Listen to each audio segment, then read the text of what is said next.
Hello, good morning.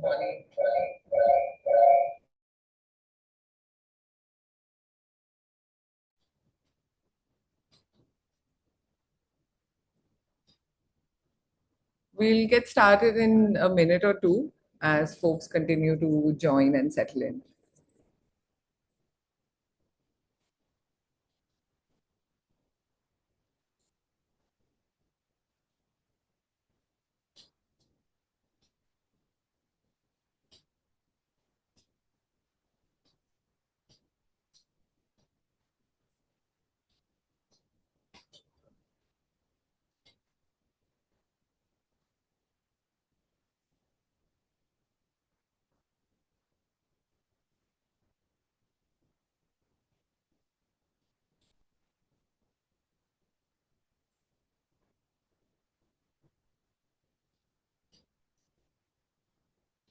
All right, while we wait for a quorum, here's a quick activity to get us started. Uh, Take a look at this image. Think about what stands out for you. What are some words that come up? What do you notice? And you can enter your responses either by scanning this QR code or visiting menti.com and entering the code that's given on the screen.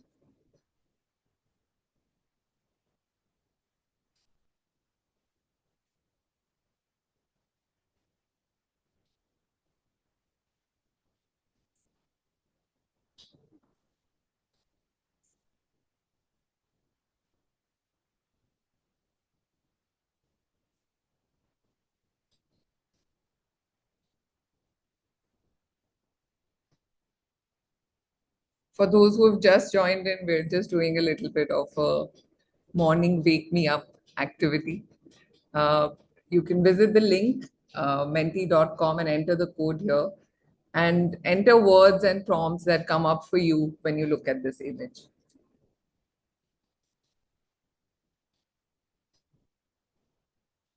Right. Maybe Rushali, whenever you're ready, we can let's see what's coming up. Assisted service, gender, hand holding, onlookers. Did someone say privacy? Interesting.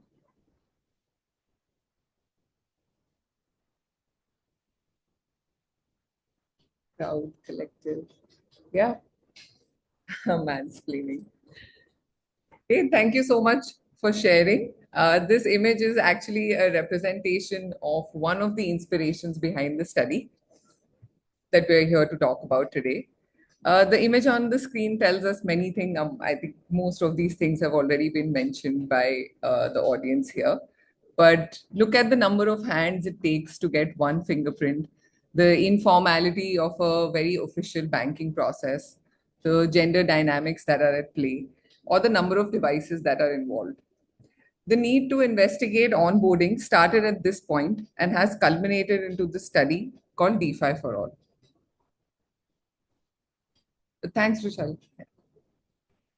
I'm very proud and grateful to have the opportunity to welcome you all to the release of the findings and insights from DeFi for All, a study that explores the challenges of digital financial onboarding for low income, low literacy users. This research has been commissioned by the Gates Foundation and supported by our incredible partners across Bangladesh, Indonesia, Uganda, and India. Let me take a moment to introduce the team behind this effort, and I would request them to say hello and wave to the group here. From Indonesia, we have Rai and Uka and Anindya from Somia CX. Somia CX is a design studio based out of Jakarta. Joining us from Bangladesh, we have Farooq Bhai and Mehnaz from the BRAC Institute of Governance and Development, a research institute under BRAC University based in Dhaka. From Uganda, we're joined by John, Francis, and Chloe from Three Stones International, a market research firm working out of Kigali and Kampala. And from India, we have the team from Quicksand. We have Ayush, Rishabh, Savani, Neha, Jyoti, and myself. I'm Jigisha. Quicksand is a human centered design studio based in Delhi, Bangalore, and Goa. There are also several other colleagues and partners who have contributed to the study in different capacities, and I'd like to take a moment to sincerely thank and acknowledge each and every one of them for their support and participation. To kick us off, we have a pre-recorded message from our program officer at Gates Foundation, Dr. Seth Kars. Let's hear from him about the origin and motivation behind the study. Just a side note that if you have any questions, please feel free to drop them in the Q&A window. My name is Seth Gars, and I'm Deputy Director for Research at the Gates Foundation.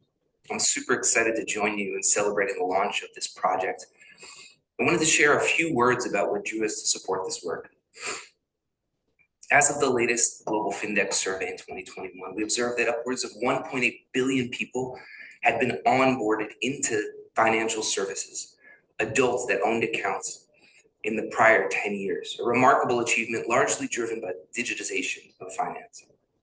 The flip side of that was that 1.3 billion people, largely low-income folks from low and middle-income countries, remained unbanked, excluded from the financial economy.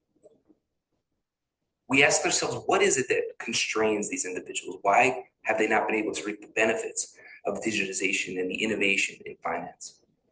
With these questions in mind, we surveyed the landscape, and we're surprised to find that most of the work and literature on access to finance and the constraints was either quantitative in the form of surveys or broadly was about financial literacy and offered toolkits and frameworks that weren't necessarily actionable for practitioners and policymakers. And with that in mind, we went forward to capture the full diversity of experience of those that are constrained and underbanked.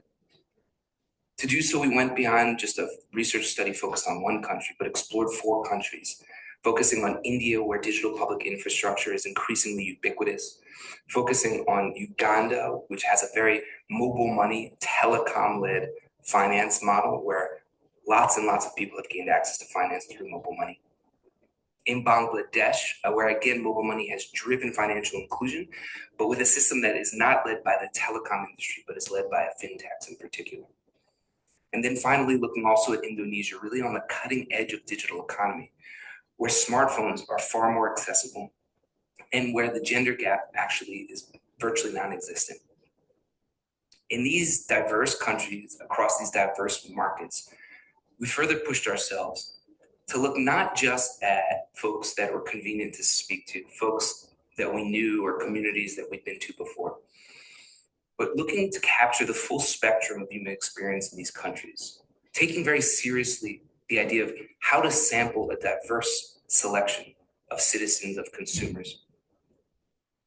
With that in mind, we also wanted to push forward beyond just collecting data or having simple interviews, but to collect rich multimedia artifacts from the field, to capture images of dirty identifications cards, and to capture videos of fingerprint workers and scanners not functioning correctly, to look at the built environment where people are being onboarded into financial services. With this in mind, we also made an effort not to try to understand everything about the full journey of people's financial experience, but to focus on a very important choke point where people try and fail to get access to financial services, the onboarding experiences. And instead of being general and very specific into this onboarding experience, looking across providers, across geographies, and across segments of the population. What we found, and what I think you'll see today, was that the story of onboarding people into financial services and the challenges and the creative workarounds that they pursue is not just a story of technology. It's really a story of people, where context matters, where people's behavioral instincts matter. In this context, I invite you to deeply engage with the stories of the people that the team met in the field, the stories of the providers that are serving, the stories of the intermediaries that are facilitating access and solving problems and coming up with frugal innovations. And I invite you to present feedback, both constructive, but also critical, and to celebrate this incredible work, which I think not only advances our understanding of what's happening in these markets, not only provides potential solutions to onboard the remaining 1.3 billion who remain unbanked in the developing world, but that also pushes us to think more about the methods that we use in how to understand the experience of these consumers, these citizens. Thank you very much. Wish you all success. That was Dr. Seth Kars, and a sincere thank you to him from the entire team for championing such an important area of inquiry. Now let's begin with a simple question. What is onboarding? At its core, onboarding is the process of opening a financial account, whether it's a savings account, a payment wallet, mobile money, digital lending, or any other financial product. Onboarding is the first step before someone can begin to use it. On the screen, you will see some of the many elements that make up an onboarding. Who are the people involved? What kind of objects are used? What does the environment of an onboarding center look like? What are the different kind of posters and messaging? And what are the diversity of services provided? But onboarding is so much more than just filling out a form or verifying an ID. Take Lilik, for instance. She once tried to apply for a digital loan, hoping it might ease some of the financial pressure. But the process quickly hit a wall since she didn't meet the process requirements. With such uncertainty, formal loans can feel out of reach for those who may need them the most. Take a look at Rebecca's story, who had to run from pillar to post. She says, I tried registering for a mobile account through a local agent, but due to NID issues, he told me to visit the customer care in the district town. There, a representative took my phone and attempted the registration multiple times, but failed due to server issues. She was then asked to return after a few days, but by then Rebecca was demotivated and decided to drop out of the process. Stories like these show us just how critical onboarding is. This one moment, seemingly minor, can shape or even derail a person's long-term financial journey. That's why it's important not only to document these challenges, but to design solutions that address them intentionally. Through the course of the study, we realized that onboarding doesn't begin and end the moment an account is opened. There's often a lead up, like hesitations, questions, motivations, and there's almost always a follow up in the form of usage patterns, trust, or grievance redressal. So, why investigate onboarding? Because it offers a unique lens into the realities of digital financial behavior and has the potential to become the cornerstone of financial inclusion. It also raises a fundamental question. How might we design financial products, digital financial products, and services that can set individuals on a path to meaningful long term financial inclusion? To truly understand the experience of financial onboarding in underserved regions, we conducted an extensive in-depth study across 4 countries and 32 locations.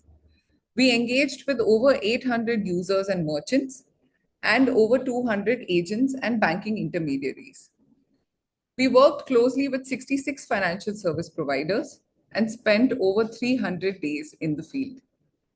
A team of 44 researchers, documenters, and designers led this effort, working across diverse geographies and contexts to uncover deep insights. We met a wide range of people, like an agent who left his big city job to start a common service center in his hometown, a 52-year-old woman who opened her very first bank account in front of us, a middle-aged man living with his family of 8 in a refugee community, and they're dependent on aid from several organizations. These are only but a few examples of people and stories that we met and saw on the field. But recruiting such users was not an easy task. We strategically selected locations based on factors like economic activity, digital inclusion, and the levels of financial access. We also mapped users along their onboarding journeys from the very first encounter to becoming active users. And timing was everything. For many users, opening a financial account wasn't a planned decision. It often happened in the moment. Take the example of a merchant who needs to receive a digital payment urgently. They might rush to open an account right then and there. Even when users were aware that onboarding was something they needed to do, the actual day of onboarding was rarely decided in advance. That decision depended on a mix of factors like work and household responsibilities, the crowd at the banking point, or simply having all the required documents ready. For instance, a government scheme beneficiary heard that future benefits will only be transferred digitally. But it took her several weeks to get everything in place, from acquiring a phone number, linking it to her bank account, linking it to her Aadhaar, and finally becoming eligible to receive payments after weeks. To capture this transient, fleeting, and uncertain moment of onboarding, we partnered with financial service providers, agent banking organizations, CSOs, and NGOs to position ourselves at both formal and informal banking points and meet users organically in their real environments. In addition to this, the researchers were also out on the streets, talking to people in the communities, walking into nondescript banking points, and conducting rapid vox pops to recruit participants. One of our biggest challenges was also collecting rich descriptive data at scale. To solve for this, we used design thinking tools like card games, making a money map, doing journey mapping exercises, doing role plays to make the sessions both engaging and insightful. So, after all of this effort, let's see what has emerged from the study. Meeting so many wonderful people and learning about their lives has led us to create a variety of outputs that helps us get a better understanding of digital financial onboardings. We've built a rich and layered body of work that captures the complexity of onboarding across contexts. We've distilled our learnings into 9 key themes that cut across topics like user experience, trust, support, women and money, and so on. The heart of this work lies in the stories, the 80 user and 18 agent stories that offer grounded real life perspectives from the field. We've also created design provocations that are meant to serve as thought starters, to spark dialogue and inspire better and more inclusive design of onboarding experiences. To bring these stories to life, we have curated 15 categories of rich media that have photos and artifacts from the field. Today, we'll try to give you a flavor of each of these outputs that have been created. In addition to this, there are 4 detailed country reports, along with the research tools, consent forms, documentation guidelines, and discussion guides that we used on the field. All of this is available on a dedicated website, and the link will be in the chat window. This body of work has been crafted as an open access knowledge product. It has also taken a mixed media approach to help you participate in the ethnographic nature of the study. It's not just a report, it's a living resource that brings together stories, data, visuals, and tools. Whether you're a designer or a researcher or a policymaker or a financial service provider or someone working to advance financial inclusion, there is something here for you. Now, the big question, what did we learn? With so much happening across 4 countries and hundreds of stories, we started to notice patterns and threads that kept showing up. We've pulled these together into 9 big themes. Think of them as lenses that help us understand what really matters in the onboarding experience and how that affects access, quality, and usage of a digital financial product. These themes are on the website, and if you click on any of them, it will lead you to the respective video episode. So each of the themes have their own episode, and it's anywhere between 7 to 9 minutes long. Today, we'll look at some snippets of some of these videos. Let's get started with the first theme.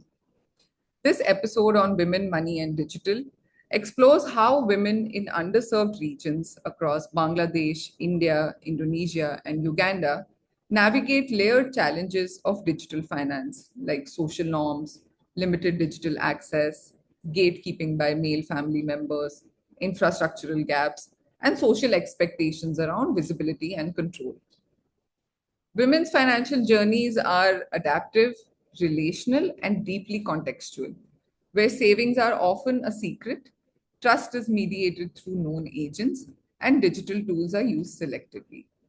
There is a need to design digital financial services not just for inclusion, but for autonomy, and recognizing that for many women, onboarding is a socially negotiated process, not a singular transactional moment.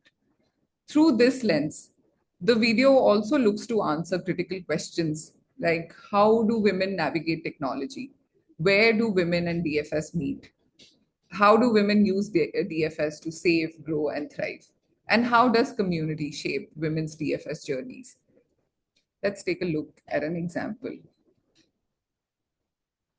Listen, many women rely on their trusted network to get started. Anisa Begum lives in a conservative household, but her nephew helped her open a bank account on her phone. This immediately increased her autonomy over her money without needing to approach unfamiliar agents. There are strong instances of sharing and peer support too. Yamuna is a middle-aged fisherwoman in Visakhapatnam, Andhra Pradesh. She began her digital journey by using her son's QR code to accept payments. This helped her gain confidence with the result that she assists others in the market too. Yamuna shares her QR code with them.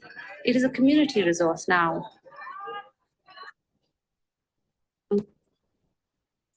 Although women have historically faced restrictions in access and autonomy, they've found innovative ways to manage their finances, often relying on informal networks and personal strategies. Digital tools now offer the potential to expand financial agency and improve household outcomes. However, transitioning from physical cash to digital systems can also introduce new kinds of risks, vulnerabilities, and dependencies. So, how might we design services that honor these lived realities and complexities? It's just something to think about. The next episode is on digital and physical, and it explores the tension between digital innovation and the continued reliance on paper in the adoption of financial services across underserved communities. While digital financial tools promise convenience and efficiency, people continue to lean on physical artifacts like physical IDs, handwritten forms, receipts, and passbooks for legitimacy and confidence, and also backup in contexts where infrastructure is unreliable or knowledge is unevenly distributed. Through stories from the 4 countries, we learn that physical documentation helps people feel more secure and in control, especially when onboarding processes can be opaque or inconsistent. Many prefer to understand information at home in their own time with the support and comfort of their families. Others face real obstacles like unclear ID rules, inaccessible digital formats, and services that don't accommodate their pace of life or economic realities. This episode also highlights social and emotional layers, like how offering cash in person can carry cultural meaning, or how taking a photo for verification might actually violate privacy or social norms. Let's see how. You don't need to carry a passport photo if you are being onboarded digitally. The agent can click your picture on site and upload it, but many people can find this process awkward. In Indonesia, we noticed how they would excuse themselves to another room to finish their face verification with some privacy. It can also violate social norms if women are asked to lift their veil in a public space for a photo. The quality of these photos is also suboptimal because of the cluttered environment in which they are taken. Itinerant agents, on the other hand, have their own challenges, but some of them have found creative ways to get good photos wherever they are.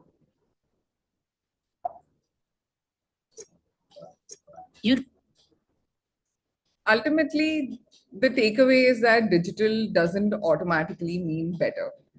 In a rapidly digitizing world, some physical objects may seem outdated, but they also signify a certain sense of maturity on the adoption curve, where people consciously choose how they want to manage their money. It is therefore crucial to adopt a phygital mindset when designing for them. And that's how we truly get bottom up and inclusive financial system. Let's take a look at one more theme before we dive into our next segment. In this episode, we explore the complex terrain of trust in digital finance, especially for those who are new to formal financial systems. While digital tools promise ease and speed, they can also expose users to fraud, confusion, and poor grievance redressal. Through stories in the episode, we see how people navigate this space by blending new tools with familiar support systems, whether it's turning to community leaders, relying on paper records, or seeking help from local agents they know and trust. In the video, we meet Karna, a daily wage worker who was scammed by a fake app, which illustrates the high stakes when people don't fully understand the digital environment and cannot discern fake information from genuine. Others like Bhagyavati also featured in the episode. She's a coffee farmer and she struggled with unresolved complaints and unhelpful customer care systems. To foster confidence, some service providers focus on clear contextual messaging and community based outreach. And they also involve local influencers and leaders to lend credibility. Local agents also play a key role in building confidence by staying available round the clock, setting up physical spaces that may imitate a bank, or offering tangible proof of transactions. Let's look at a few examples of how tangible objects inspire confidence in a digital system. Let's talk more about the value of tangibility in managing money. There is an acquired wisdom that people need something concrete and relatable to trust digital finance. It gives them a greater sense of control over their money. Vijay therefore provides his users with a printed copy of their transaction history, akin to a passbook. This has proved so effective that his peers have followed suit, even though these passbooks are not officially sanctioned. Other agents similarly provide a physical record for loans and repayment. Brokering trust with paper is therefore common across all 4 countries. But that does not take away from the relevance of digital features like the blue and green ticks and the transaction histories that close the loop for customers. Let's talk.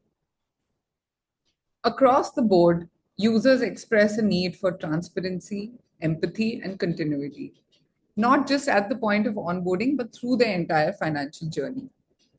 Trust is built not only through systems and policies, but through people, spaces, and tangible experiences.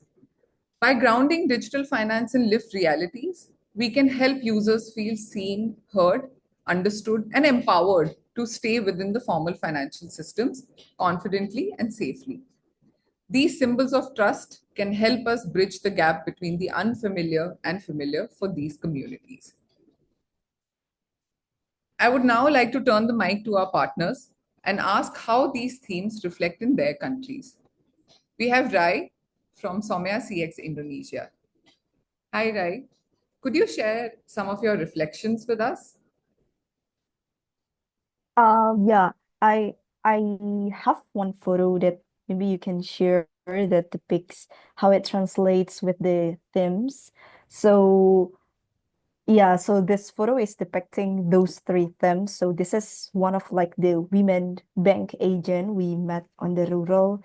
It checklists like how women is very important in the community, and also the physicality is very important when we're talking about digital finance, and also talking about how trust is built in the community. Because here in Indonesia, the smartphone penetration and internet penetration is actually already high, even in rural areas. But despite the high penetration, it doesn't automatically translate to digital financial adoption, because many are still find digital finance unfamiliar and intimidating or like inaccessible.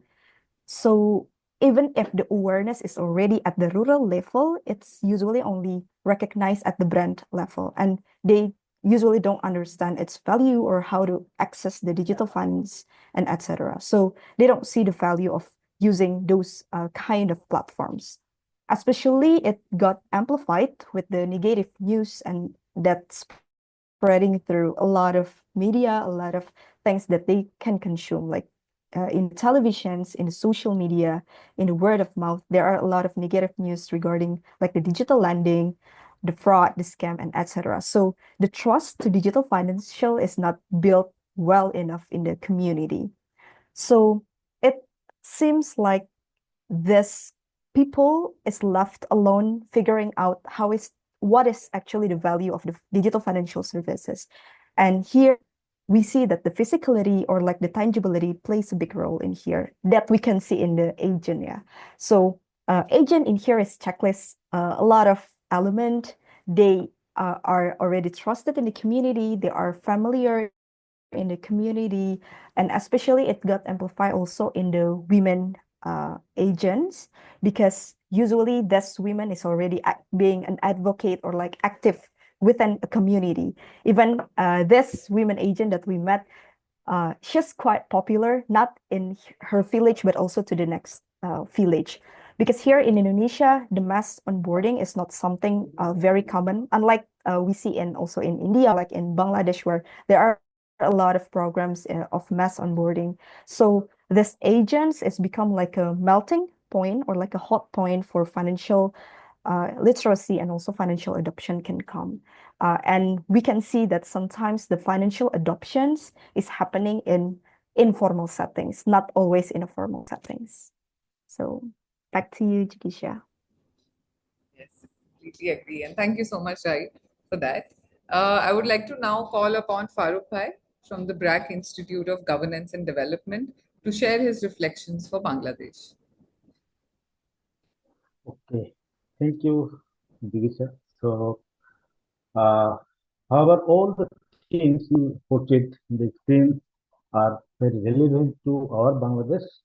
I would like to reflect on the trust issue based on the research. So, our study highlights that trust is deeply intertwined with our onboarding experience.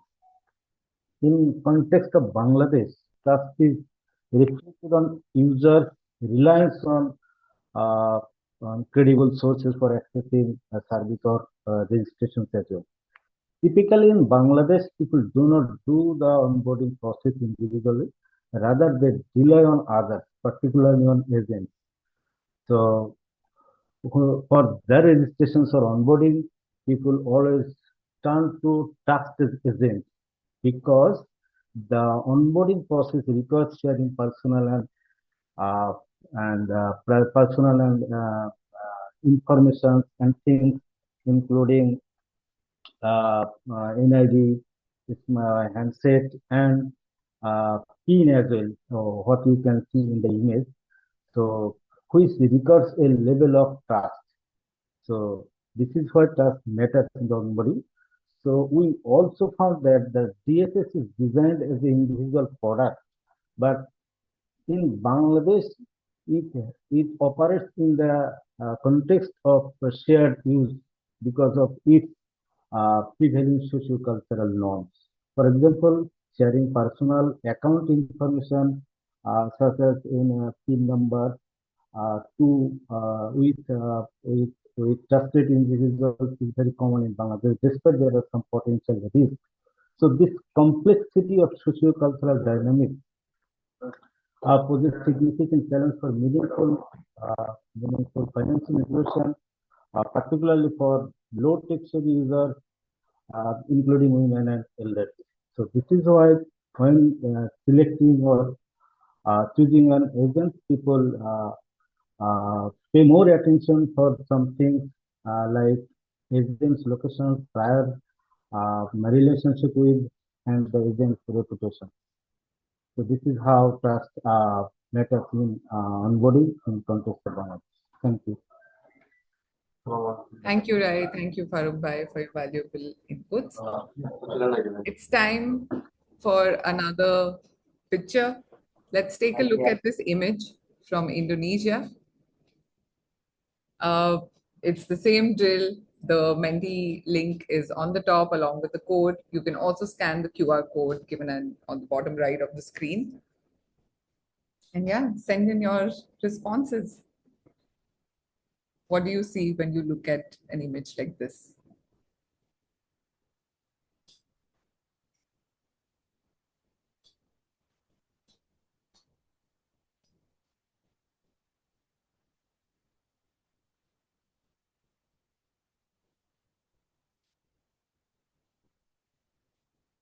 Okay, should we see what kind of responses are coming in?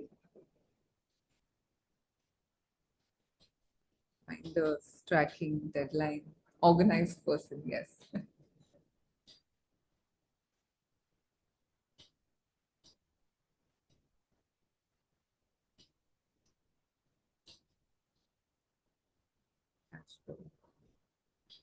Could I please invite Rai to tell us the story behind this picture?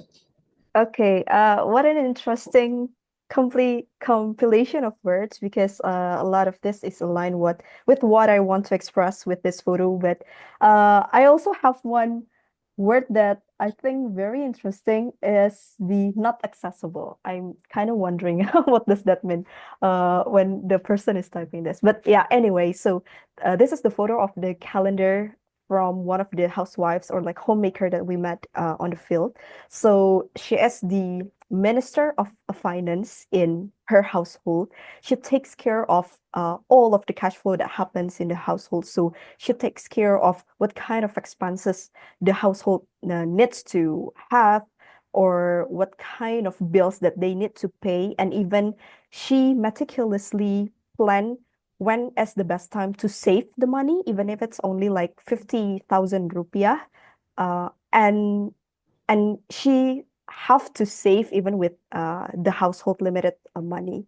So when so it's quite common when we talk with women, even in the rural areas, in the urban areas, that their financial literacy is actually is there. It's kind of high. They know how to manage their cash flow.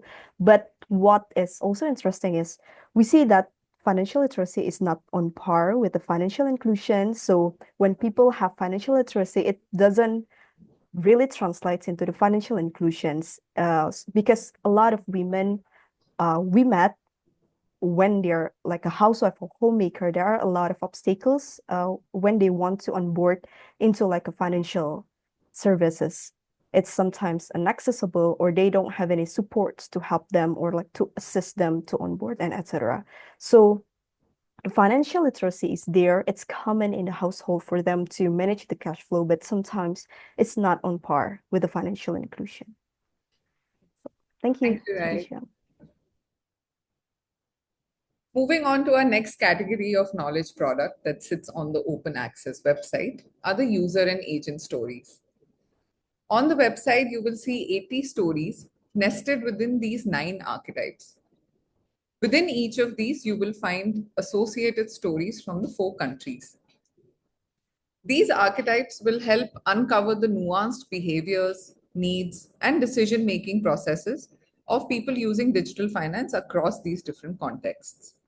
So rather than segmenting users by income or geography, these archetypes illustrate how individuals balance risk, fear, trust, familiarity in their financial journeys.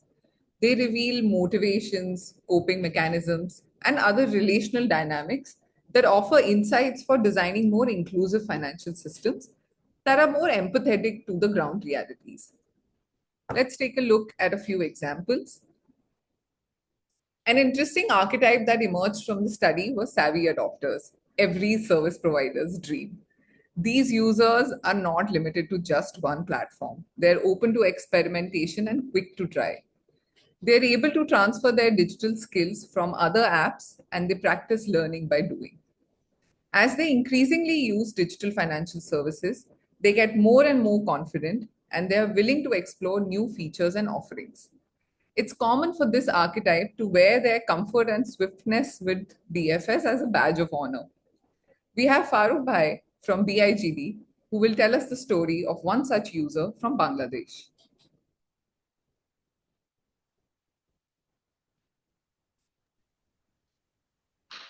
Okay, thanks again, Lisa. So this is a story got it from the Dhaka, the capital city of Bangladesh. The, the, this is the case story of a self onboarding in Bangladesh. However, the number of self onboarding in Bangladesh is rare because, as I said earlier, the onboarding people more popular on others. So the Shaila lives in the Dhaka and he around 50. So along though he was mainly a housewife, so he manages some financial matters with her husband who runs a business. So she has a level of English and language literacy and have sort of technological skills. So she uses social media uses, for example, YouTube and Facebook, as she has Wi-Fi connection at home. So she also has an NSS account with us for regular transactions. She, as she manages some financial activities for her family, she owns a bank account at a private bank in Bangladesh. So for where she saves money and withdraws from the people. So mostly he has to move to the branch office uh, to save or transact, to save or withdraw money. So on the day while withdraw money, the bank employee suggested to her to open an NSS account linked with the particular bank which is record, because it will help us to withdraw the bank money with lower cash of charge. So that made him convinced. Later on, she talked it with her husband and one success agent to learn more. Finally, he decided to open the account and took her NAB and downloaded the Rocket app from the from the Play Store. So I forgot that he also watched some YouTube videos to learn the onboarding process. So after downloading the app, she just followed the on-screen instructions, and within few minutes, she got successfully onboarded. So though the skill tells us on self-onboarding cases, so she learned the onboarding process from multiple sources. I mean, her bank employee, her husband, agent, and the YouTube. So that helped the process to complete it smoothly. So this is important for us to make a self-onboarding ecosystem in Bangladesh for meaningful financial inclusion. So this is it. Great. Thank you, Farooq Bhai. Very interesting story. And like you said, exactly, the instances of self onboarding, not just in Bangladesh, in India, were also few and far between. And it's interesting to see how people are getting more and more comfortable with the idea of self onboarding.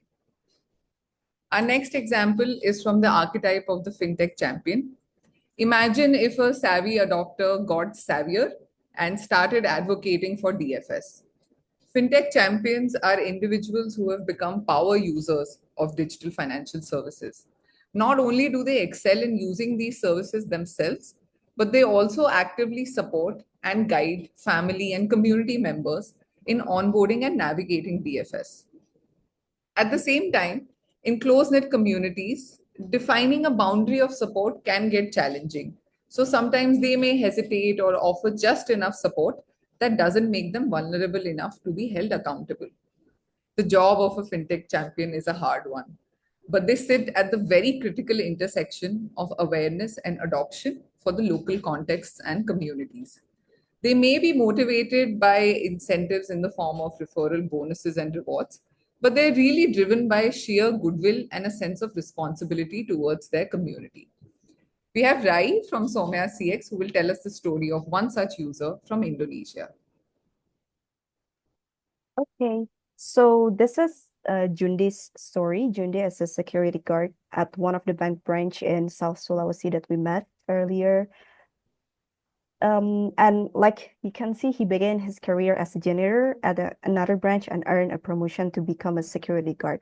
So usually we see that a lot of people working in the bank is already working there for so many a long time. So when we are talking about the adoption, banking adoption, it's not only the frontliners, the customer service or the tellers that is experienced or like familiar with that, but even like the janitor, the security is also excels and can help people doing that kind of onboarding. So we starting to see the trend in the banking hall where the security or like the janitor is being leveraged to help people or like to help customers on board to like mobile banking or another products. And when we're talking with the security guard, he even go extra miles to help these customers. He even lend his smartphones. He even can like assist not only one customer at once, but also like 2 and 3 or like 5 customers at once, because they need to like squeeze the queue of the customer service. Because imagine if one person needs to queue for quite a long time in the customer service, and then it got interrupted or like penetrated by the security guard, then a lot of the customers will feel that the time will be squeezing and the onboarding will feel smoother. And even we see that this security guard even go extra miles by assisting in the remote settings. They like try to ask for the customer's contacts. They save their WhatsApp number and even communicate through the WhatsApp, or like sharing about the scam prevention or like any other bank information through the WhatsApp status, just to make sure that the customers is already served and good and well. So the assistance of the banking is not happening only the banking hall, but again, it's sometimes happening in the informal settings, even in the WhatsApp chats and even at odd hours. Yes, absolutely. Thank you, Rai. And yeah, the first time we observed this early on in the research, it was something that started coming up across all of the 4 countries. And it was really interesting to see exactly, Rai, how you said that it's not just banking officials who are involved in DFS onboarding.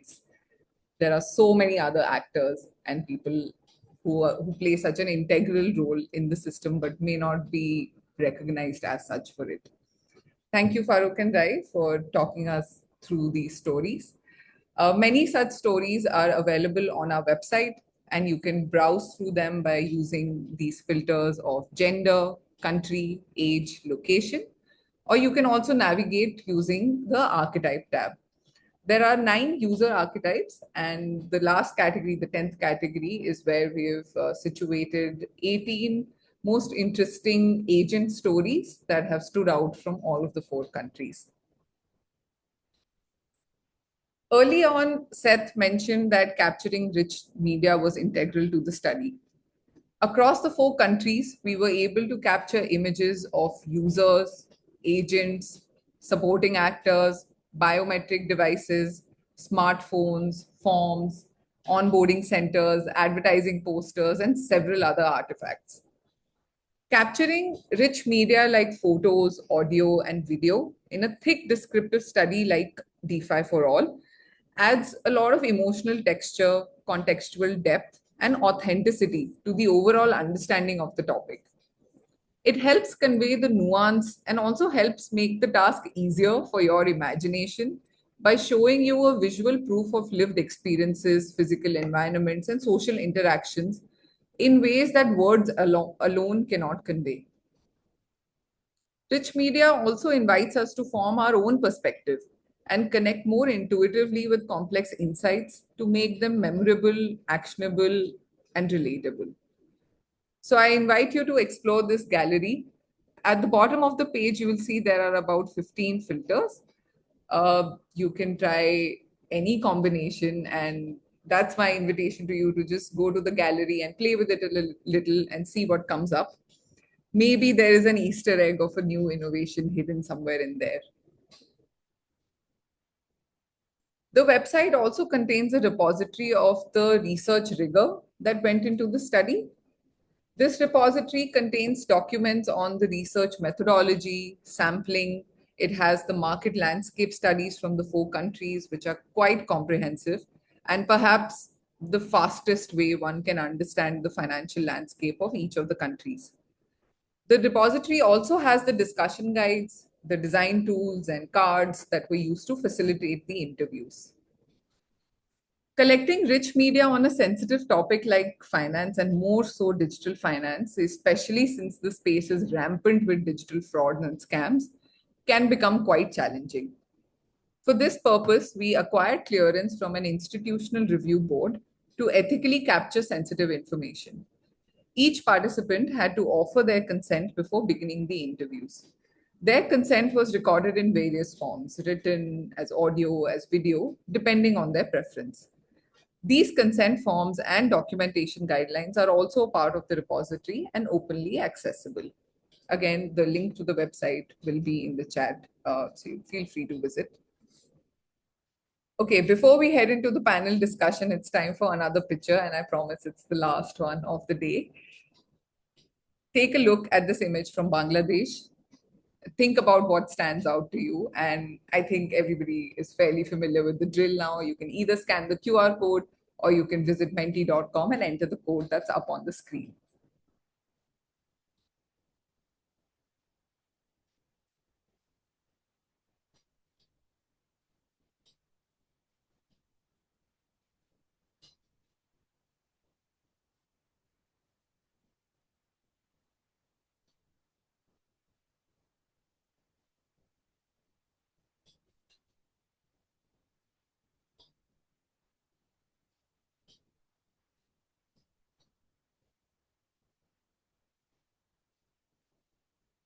All right, shall we see what kind of responses are coming in? No privacy surrounded, no touch screen, mobile. Right. Farooq bhai, could I please invite you to tell us the story behind this picture? Okay, so thank you. Thank you for the responses. Most of all are very close to the secret. So, this photo shows the typical Bangladeshi exit point, particularly in rural areas. So, that offers a range of MSS and MNO services. I had the opportunity to capture it from a grassroots in a remote area, northern part of Bangladesh, during our field work. So this is the oldest and the most well-known agent in the market. So initially it was a mechanic shop. Later on, it started offering MMS and MMS services. So in the photo, we can see a group of people visiting and each with different purposes. So mostly people are for cash out as the government allowance through NFS was disbursed 2 days ago, and some others are for sending money, mobile recharge, and one for account registration with NFS, particularly in the cash. So, however, there are some other agents nearby the each agent. They preferred it because they have high level of trust in this particular agent. They live the same community as the agents and they interact regularly, so that builds the trust.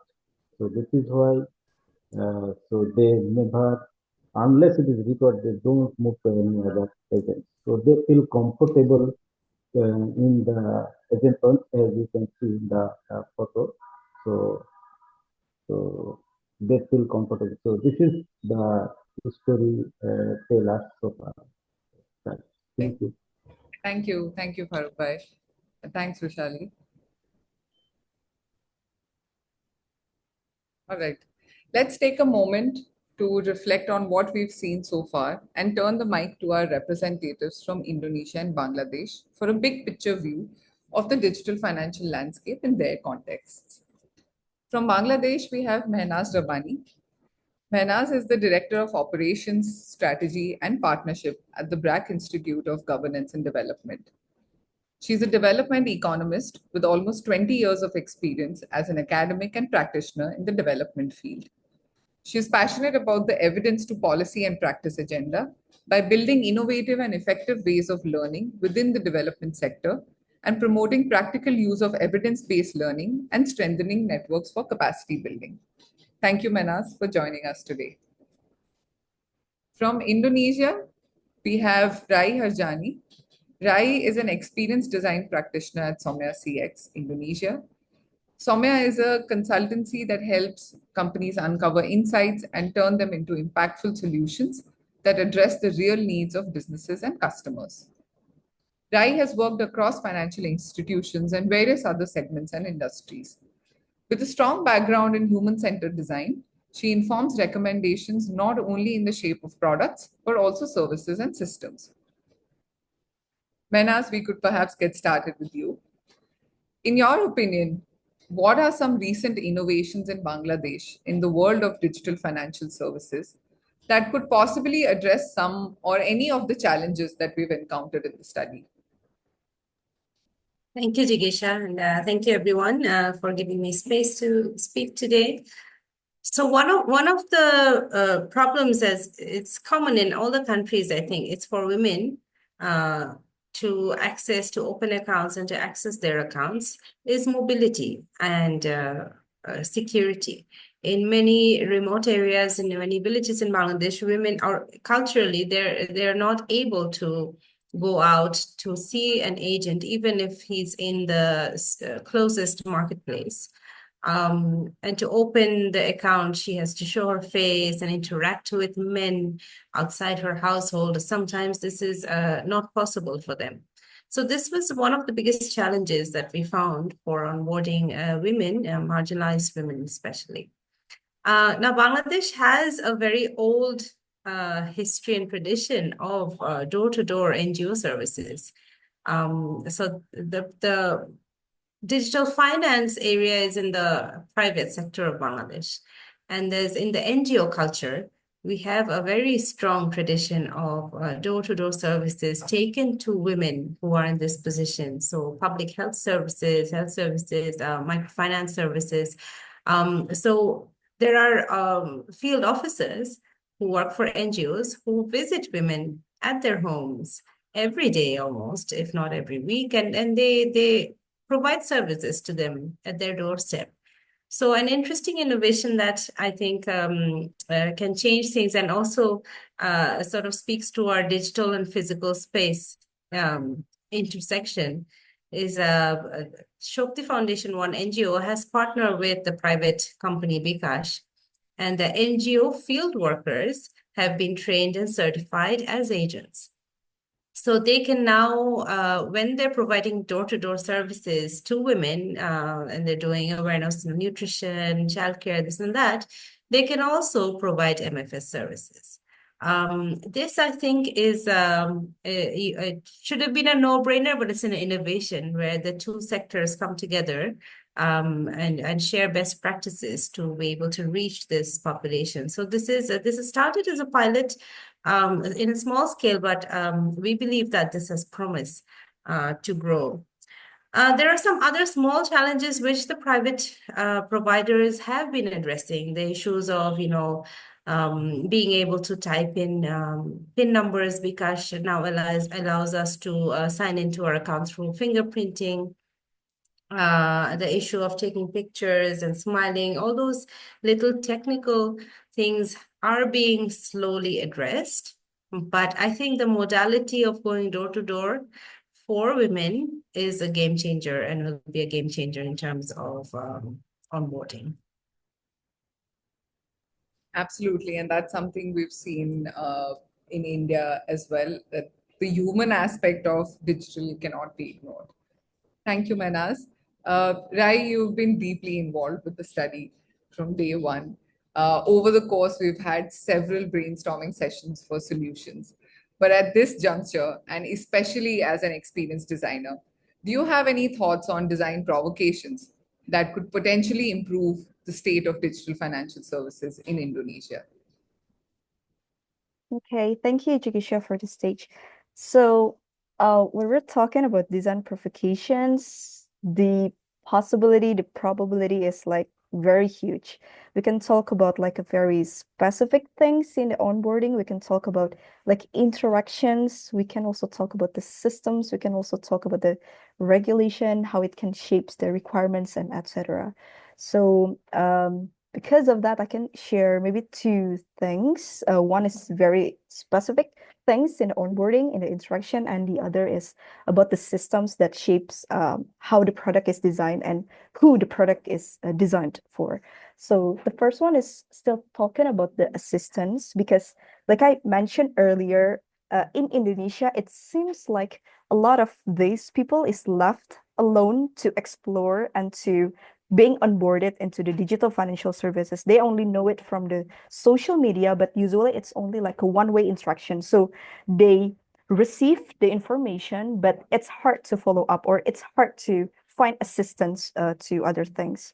But when the assistance is being provided, usually it's very costly for the providers. They have to think of the head cost. They need to think how many resources they need to put into like the rural areas and etc. So usually it's not the way that the providers take. So one of the thought that we have is how far is the remote assistance can go in the digital onboarding. And when we're talking about like remote assistance, how this remote need to be designed. Is it like an AI chatbot, but usually people won't trust them, or like people maybe cannot interact because there's no humanity on it? Or can we leverage like the close circle that they already have and turn it into a remote assistant, just like what we see in the security guard? But the question is, how does the load will look like into this security guard while they already serving like a day-to-day role or day-to-day work? So we think a lot about this because when we talk about the onboarding and like the error experience, people are saying it very big. Like when we see like one misclick for them, it can be like a very catastrophic event. They can think of, oh, when I misclick one button, then my money can be gone. And it can be like that huge thing for them. So when we're talking about remote assistance, how can it be implemented in the digital onboarding? So that's one thing that we thinking about. And another thing is also relates back to the quotes that Jigisha shared earlier, talking about the credit scoring and talking about, well, actually, when we're looking at the digital lending, who will it designed for? Because it usually serve for people who cannot take any banking loan because like the collateral is already too hard, too heavy, and etc. So digital lending is there for people who don't have any collateral to take. But when we see deep again into the rural areas, into like the informal workers, the requirements is still too hard, or like the requirement is still too urban centric, or like white collar centric, because it asks for like a monthly pay slip, monthly minimum pay slip, and etc. So when we're talking about credit scoring, it's like an interesting area, because we also see that a lot of providers try to see an alternative for that. Usually it can, and there are a lot of data to be taken or to be used for counting this credit scoring. We see that actually these people who don't have any transaction in banking have the data in the telco, in the telecommunications, or they have like other tangible assets like livestock or like land, even if it's not having the license and etc., or like any other thing. So it's a huge area that we see can be leveraged again. And we see that some of the providers, or like some of the institutions are starting to taking this area. So yeah, when we're talking about desimplification, it can be like very granular, talking about the interactions, talking about the error experience, or it can also talking about the system or like the regulations that surrounds who this product will be designed for. That's it. Thank you, Rai. Yeah, it makes me think of two things. One, to your first point, that the archetypes that we have on the website of savvy adopters and fintech champions, how can we tap into them and leverage the power they have in their communities to deliver banking services without, like you said, getting into their day-to-day jobs. The second thing I want to add to, and absolutely what you said, that there are still urban centric products which are expected that rural audiences would comfortably start using almost immediately or would be able to use. So it's important to contextualize products so that we don't unintentionally exclude populations. Thank you, Rai and Menas, for your thoughtful insights and taking the time to engage with the work in such a meaningful manner. After spending so much time in close proximity with the challenges and problems, it's hard not to think of the solutions. Through the course of the study, we have deliberated several tactical and strategic solutions and toyed with this question: how might we solve for these problems? But it's not that simple, and we want to acknowledge the challenges that financial service providers and institutions face. So we've taken the liberty to do the next best thing and pose a few design provocations. A few deliberate prompts that challenge assumptions and invite new ways of thinking about digital finance. These are not fixed solutions or guidelines, but they're invitations to imagine alternative futures and expand the possibilities for inclusive design. What do we mean by that? Let's take a look at a few examples. Digital financial services rely on interconnected and interdependent systems. While some parts are robust, others are still evolving and more fragile. This constantly shifting landscape of digital and physical public infrastructure drives innovation, but these dependencies can also disrupt the user experience. Despite these complexities, onboarding is designed to be short, efficient, and straightforward. In the pursuit of efficiency and speed, processes often become rigid and unforgiving. As a result, when customers aren't ready, which is often the case, they can hit a dead end with no reward for the time and effort that they've already invested. So how can these processes be designed to still provide value and ensure that users receive meaningful outputs for their time?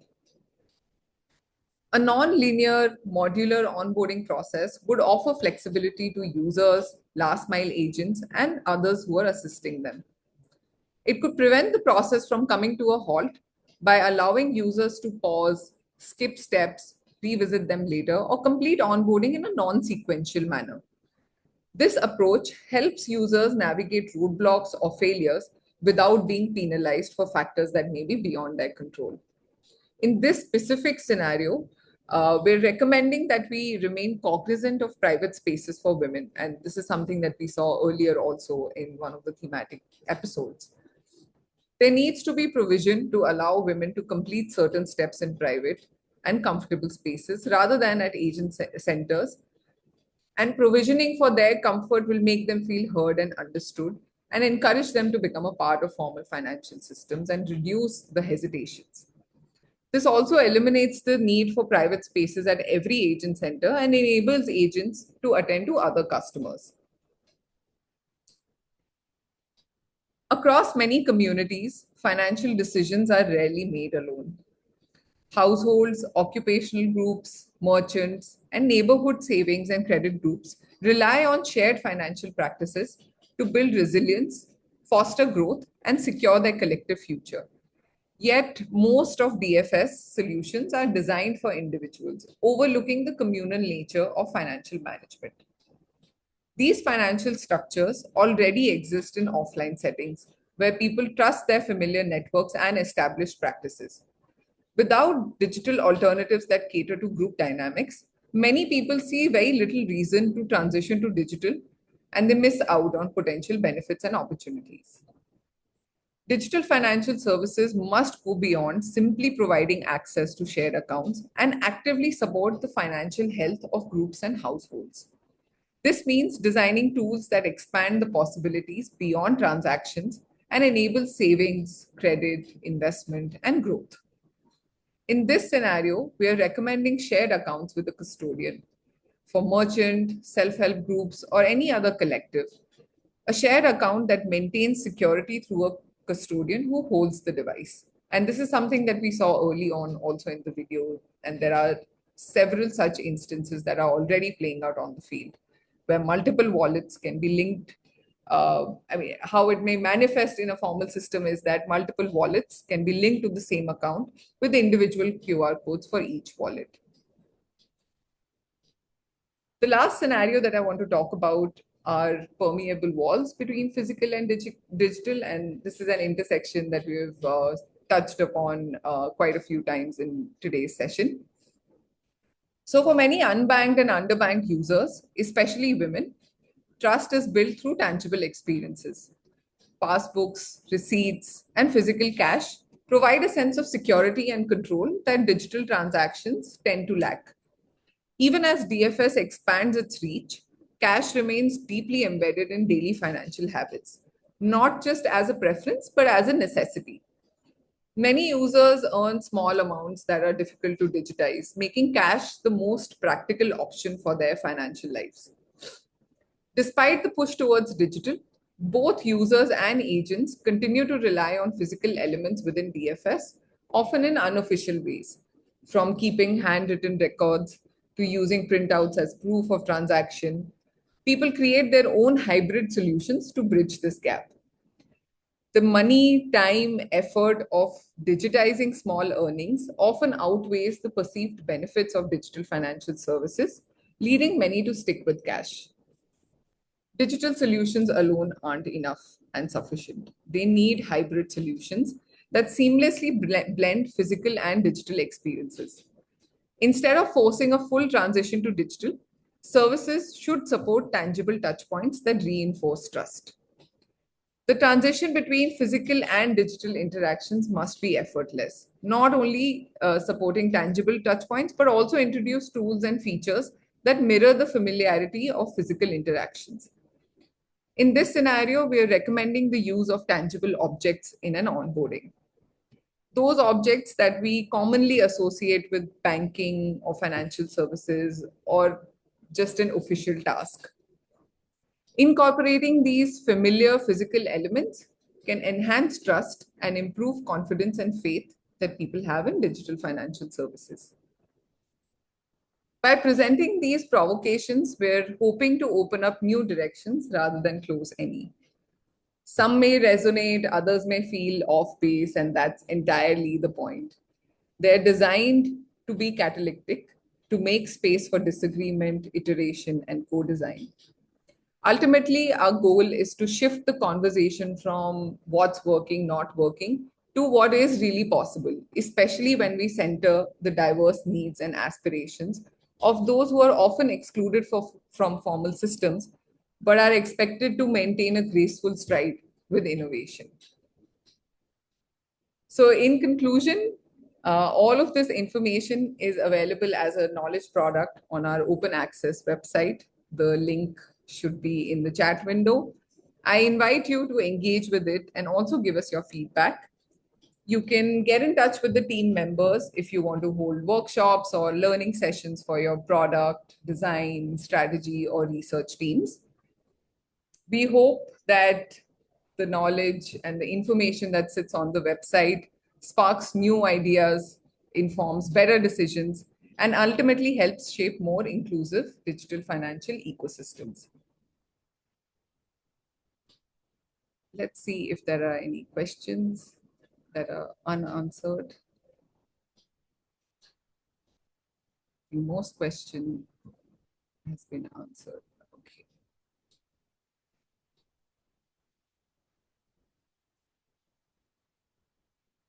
Has your research, somebody has asked, include the negative effect of online lending, such as mass adoption of online gambling in rural area?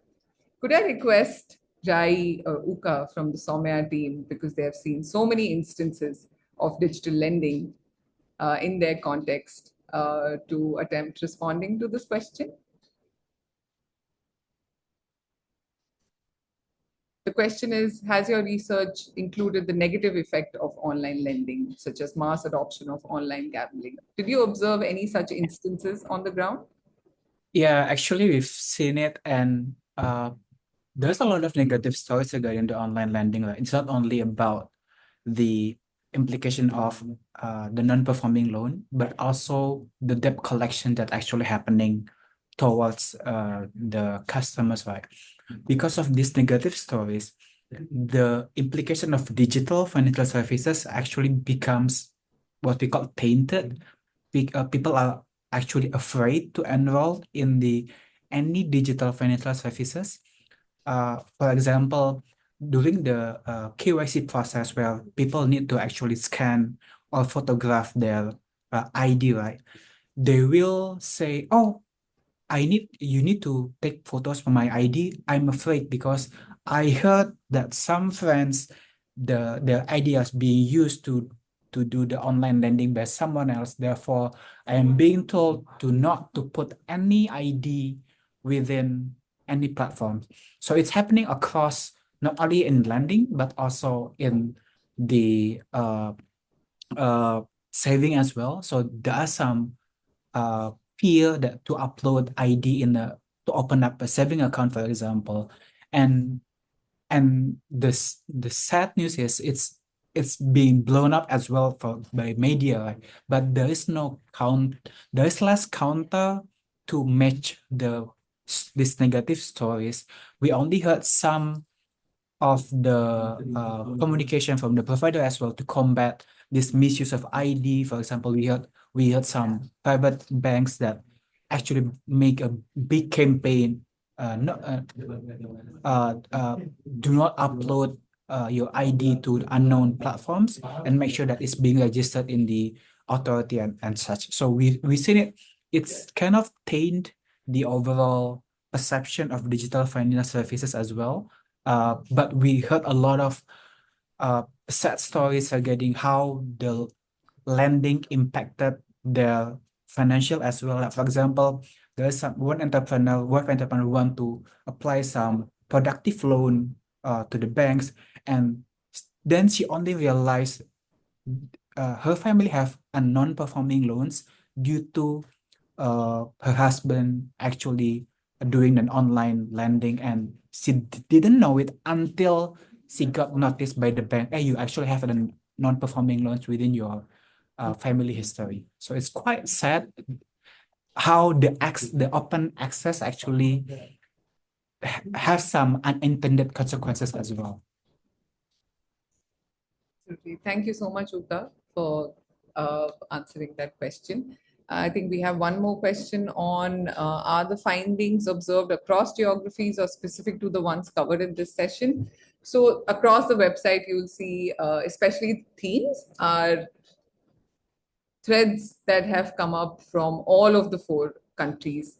Some patterns that were emerging in Uganda, India, Bangladesh, and Indonesia. And the episodes that sit within these themes have examples and stories from each of these contexts. And in a similar manner, the stories, the archetypes, the repository, and the gallery, everything covers information from all of the 4 contexts. I think there are no more open questions. But thank you so much, everyone, for joining us today. Thank you so much to the panelists for participating and supporting the study. If you want to visit the website, the link is in chat. And yes, thank you, everyone, and have a good day ahead. Thank you. Thank you, everyone. Thank you, everyone. Thank you.